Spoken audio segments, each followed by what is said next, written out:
আকাশে মাঝে মাঝেই কখনো মেঘ গর্জে উঠছিল তো কখনো বিদ্যুৎ ঝলকাচ্ছিল।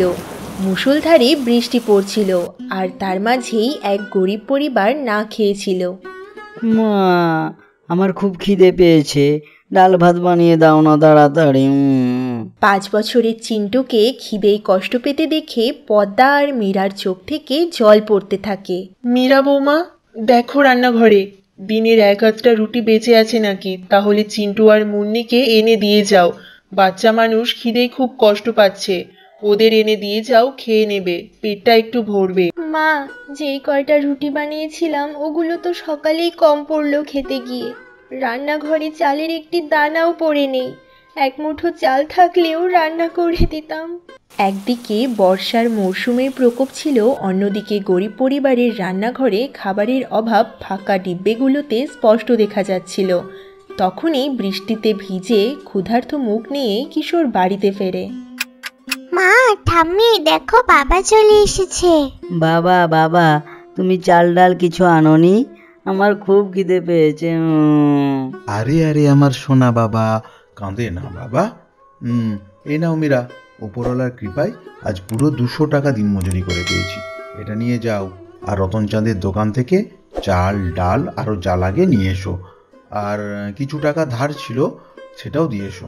যাও বৌমা, মুদির দোকান থেকে জিনিসগুলো নিয়ে এসো, বর্ষার দিন দোকান বন্ধ না করে দেয়। মীরা বৃষ্টিতে ভিজে বাজারের ব্যাগ নিয়ে দোকানে চলে গেল। সেখানে বড়লোকের ঘরের বউ রিয়া একের পর এক অর্ডার দিয়ে যাচ্ছিল। বৌদি, এই নিন আপনার 10 কেজি আটা আর তেল। আর কি কি লাগবে বলুন? দাদা 2 কেজি ঘিও দিয়ে দিন। আচ্ছা, মনে হচ্ছে বৌদি এবার পাড়ায় আপনার বাড়িতে বৃষ্টিতে সবচেয়ে বেশি চা পকোড়া খাওয়া হবে। আরে দাদা, বৃষ্টির দিনে একটু চা পকোড়া বেশি করে না খেলে হয়? চা পকোড়া না খেলাম তাহলে আর কি বৃষ্টির দিন এনজয় করলাম?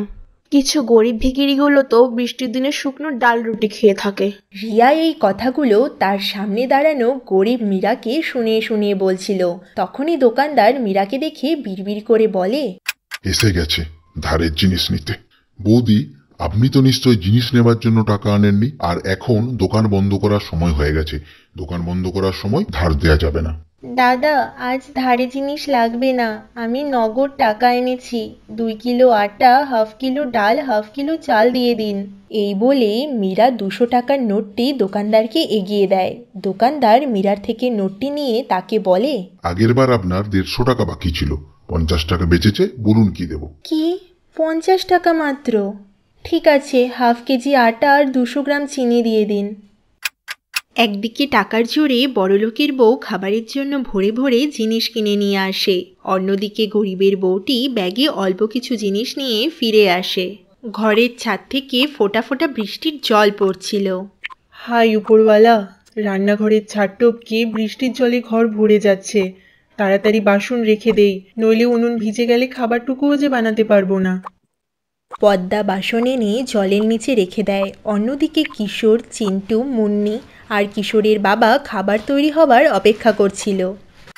কি গো, আজ সারাদিন কি জল মুছতে মুছতেই কাটিয়ে দেবে নাকি? খাবার দেবে কখন? এই যে শোনো, আমার মেজাজ গরম করো না। এখানে বৃষ্টির জন্য ঘরের মধ্যে জল পড়ছে, আমি যদি জল নিয়ে বাইরে না ফেলি তাহলে কিছুক্ষণের মধ্যেই ঘরে বন্যা হয়ে যাবে। 2 মাস হয়ে গেলেও বাপ ছেলেকে বলতে বলতে যে বৃষ্টির মরশুম শুরু হবার আগে ছাদটা ঠিক করিয়ে দাও, একটু সিমেন্ট বালু এনে ঠিক করিয়ে দিলেই তো হয়।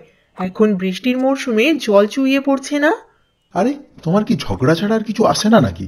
দিনভর মানুষ কাজ করে ক্লান্ত হয়ে বাড়ি ফিরবে, আর বাড়ি ফিরে কপালে দুবেলা শান্তির ভাতও লেখা নেই নাকি এ বাড়িতে? হ্যাঁ বাবা, আপনি আমাকে কিছুক্ষণ সময় দিন, আমি খাবার বানাচ্ছি।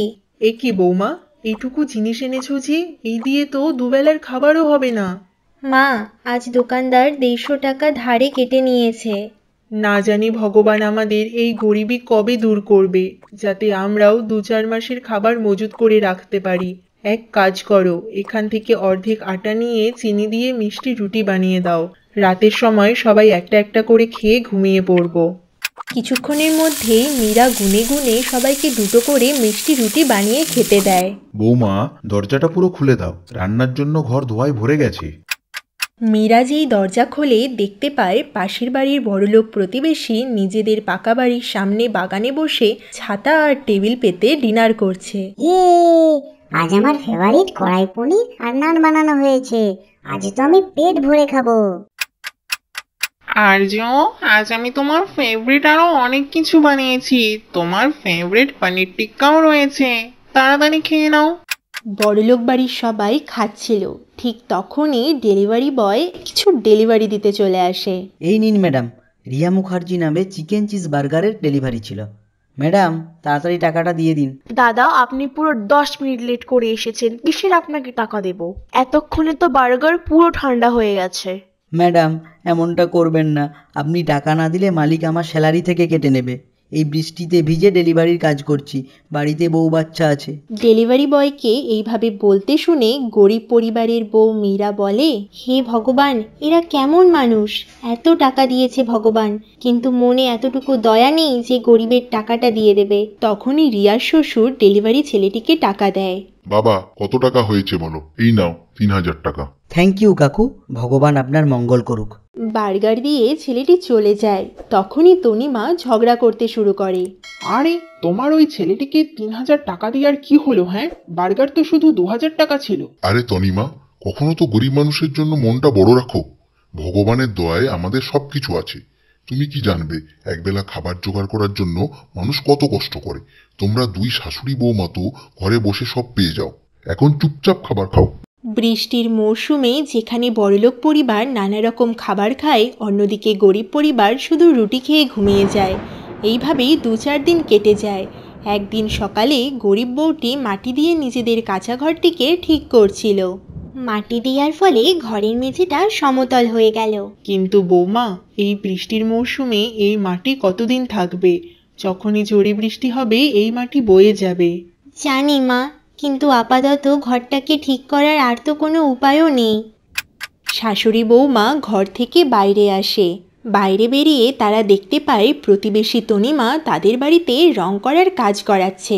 কাকিমা, বৃষ্টির মরশুম, আমি বলি যে ওয়ালপট্টি করিয়ে নিন। বৃষ্টির দিন ভালো থাকবে ঘর। কি? আমি তোর হিসেব মতো রং করাবো নাকি?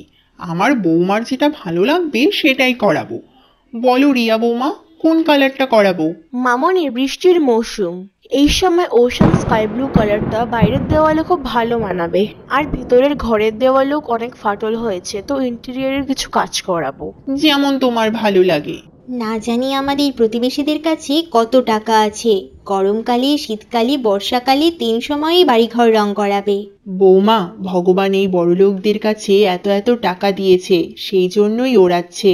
আর আমাদের মতো গরিবদের কাছে এতটুকুও টাকা নেই যে ঘরের চালটা ঠিক করাবো।